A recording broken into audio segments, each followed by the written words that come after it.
lanskap keamanan Timur Tengah mengalami pergeseran signifikan dengan mundurnya pasukan Amerika Serikat dari berbagai pangkalan di Suriah, Irak, hingga Qatar. Pemulangan pasukan ini terjadi karena tekanan realitas, di mana biaya sangat tinggi, kelelahan militer, dan resistensi regional yang semakin kuat. Pemerintah Irak di Baghdad mengumumkan penarikan penuh pasukan AS dari wilayah federal Irak, kecuali wilayah semi-otonom Kurdistan.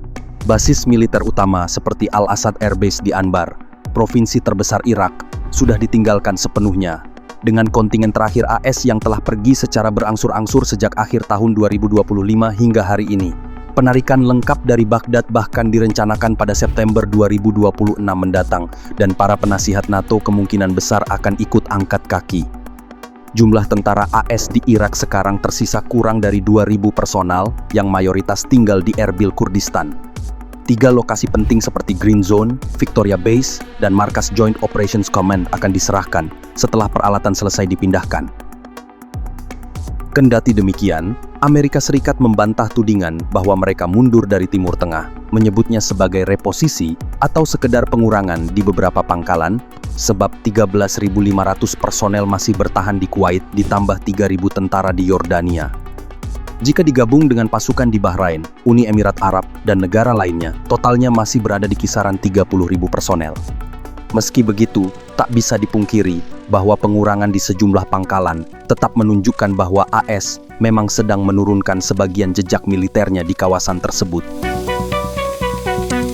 Selain di Irak, pengurangan ini juga terjadi di Suriah, di mana kemunduran AS bahkan lebih cepat lagi tengah bersiap meninggalkan pangkalan Al-Shadadi di Suriah Timur Laut dengan laporan bahwa proses bisa selesai dalam 24 jam. This is the Al-Shadadi military base. In 2016, the United States established an air base here alongside the Kurdish-led. Koalisi pimpinan AS juga mulai menarik dari pangkalan Krab Aljir, yang sebelumnya jadi jalur logistik utama. Sekitar 900 tentara AS masih ada di Suriah, tapi penarikan penuh tergantung kondisi lapangan, yang artinya tergantung seberapa kuat tekanan dari Damaskus dan sekutunya, di mana AS sedang mempertimbangkan penarikan total dari Suriah setelah runtuhnya milisi Kurdi yang didukung AS. Wall Street Journal melaporkan bahwa setelah tentara Suriah merebut wilayah SDF di Timur Laut, Washington serius memikirkan mundur total.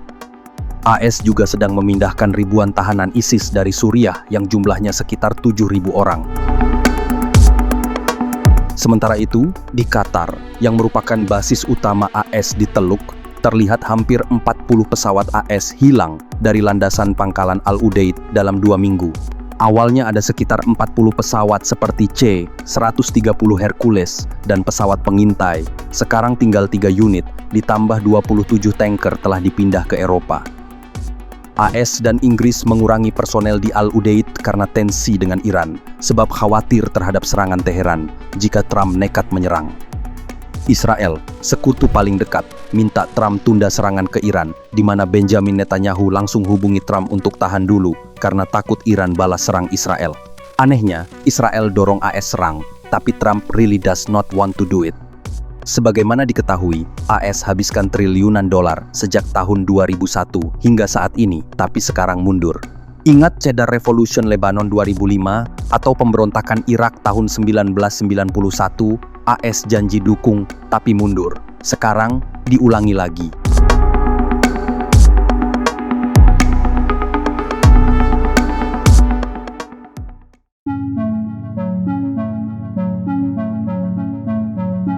Epstein Files, sejarah Jeffrey Epstein, elit global, dan kebenaran yang terlambat dibuka. Bagaimana uang, kekuasaan, dan institusi negara gagal melindungi korban. 20 Januari 1953, seorang bayi laki-laki lahir di Brooklyn, New York, dari keluarga kelas pekerja Yahudi Amerika. Namanya adalah Jeffrey Edward Epstein. Tidak ada yang istimewa dalam kelahirannya. Ia hanyalah seorang anak yang kelak tumbuh menjadi predator yang memanfaatkan kekayaan dan koneksi sosialnya untuk mengeksploitasi ratusan remaja di seluruh dunia. Sejarah Epstein adalah fakta tentang kegagalan sistem peradilan, kelemahan institusi hukum, dan tragedi korban yang suaranya lama dibungkam oleh kekuasaan dan uang.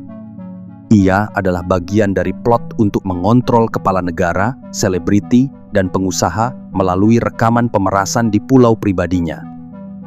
Narasi ini lahir dari dokumen berusia lebih dari seabad yang disebut The Protocols of the Elders of Zion, yang diciptakan oleh polisi rahasia Tsar Rusia pada tahun 1903 untuk memicu pogrom terhadap komunitas Yahudi.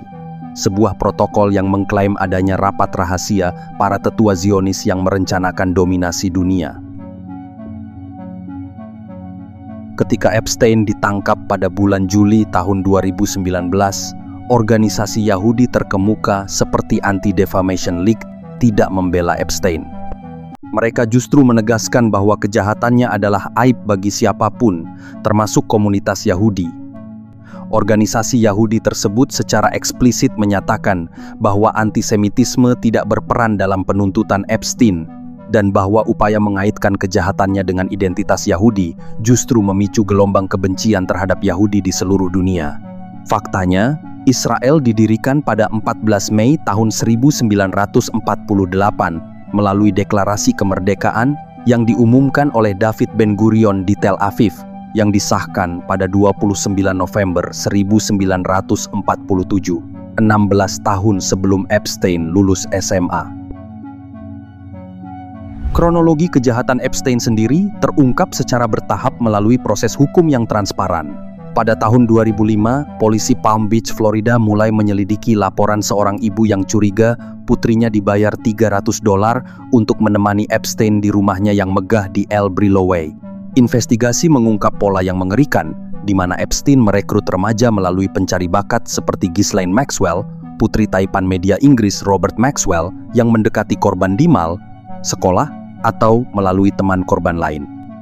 Korban dibawa ke rumah Epstein di Palm Beach, New York, atau pulau pribadinya di Little Saint James, Kepulauan Virgin Amerika Serikat, dengan janji pekerjaan modeling atau uang tunai. Pada tahun 2008, Jaksa Wilayah Florida Alexander Acosta, yang kelak menjadi Menteri Tenaga Kerja di era Trump, menyetujui kesepakatan plea deal kontroversial, yaitu Epstein hanya dihukum 13 bulan penjara dengan izin keluar selama 12 jam per hari untuk kerja dan terdaftar sebagai pelaku kejahatan seks tingkat rendah, meskipun bukti menunjukkan ia telah mengeksploitasi puluhan remaja. Kesepakatan ini disembunyikan dari korban, sehingga melanggar Undang-Undang Hak Korban Federal, sebuah kesalahan yang diakui sendiri oleh Departemen Kehakiman AS pada tahun 2020 sebagai poor judgment oleh Acosta. Selama 1 dekade berikutnya, Epstein hidup mewah, di mana ia terbang dengan jet pribadinya bernama Lolita Express, mengundang tokoh terkenal seperti Bill Clinton, Donald Trump, Prince Andrew, dan ilmuwan Stephen Hawking ke pulau atau pesawatnya, sebuah fakta yang tercatat dalam log penerbangan resmi FAA yang dirilis pengadilan. Pada bulan Juli tahun 2019, setelah investigasi oleh Jaksa Wilayah Manhattan dan FBI, Epstein kembali ditangkap atas tuduhan perdagangan antar negara bagian dan konspirasi. Ia ditahan di Metropolitan Correctional Center, New York, menunggu persidangan yang bisa mengirimnya ke penjara seumur hidup. Namun, pada tanggal 10 Agustus tahun 2019, penjaga penjara menemukan Epstein mati. Sebuah kematian yang dinyatakan bunuh diri oleh otopsi resmi Departemen Kesehatan Kota New York dan kantor penyidik medis AS, meski teori konspirasi dibunuh untuk menutupi nama besar terus beredar. Bulan Januari tahun 2024, Hakim Pengadilan Distrik AS Loretta Preska memerintahkan pembukaan sebagian dokumen dalam gugatan perdata Jeffrey V. Maxwell yang telah ditutup sejak tahun 2015. Dokumen ini berisi deposisi, email, dan nama-nama yang disebut dalam kesaksian korban, termasuk sekitar 150 individu yang pernah berinteraksi dengan Epstein, dari selebriti hingga politisi. Nama tersebut muncul sebagai tamu di pesta, rekan bisnis, atau bahkan korban yang tidak disadari. QAnon yang muncul di forum 4chan mengklaim bahwa elit global yang disebut kabal melakukan ritual satanik di ruang bawah tanah restoran pizza Comet Ping Pong di Washington DC. Pada bulan November 2025, Presiden Donald Trump menandatangani Epstein Files Transparency Act, yakni undang-undang yang mewajibkan Departemen Kehakiman merilis semua dokumen terkait Epstein dalam penguasaannya dalam tenggat waktu 30 hari. DOJ gagal memenuhi tenggat 19 Desember 2025, memicu kritik dari anggota Kongres. Barulah pada tanggal 30 Januari 2026, DOJ merilis sekitar 3,5 juta halaman dokumen yang berisi catatan keuangan, log penerbangan yang telah diverifikasi FAA, email bisnis, foto-foto dan video yang disensor berat termasuk wajah korban yang dilindungi hukum, dan diagram investigasi FBI yang memetakan jaringan korban Epstein. Departemen Kehakiman secara eksplisit menyatakan bahwa dokumen yang dirilis telah melalui proses redaksi ketat untuk melindungi identitas korban, saksi, dan informasi sensitif yang tidak relevan dengan investigasi kriminal. Pada akhirnya, semua fragmen ini, penarikan pasukan, janji yang ditinggalkan, dokumen yang dibuka terlambat, dan korban yang terlalu lama dibungkam, semuanya bertemu pada satu simpul yang sama. Runtuhnya ilusi tentang kekuasaan yang bermoral.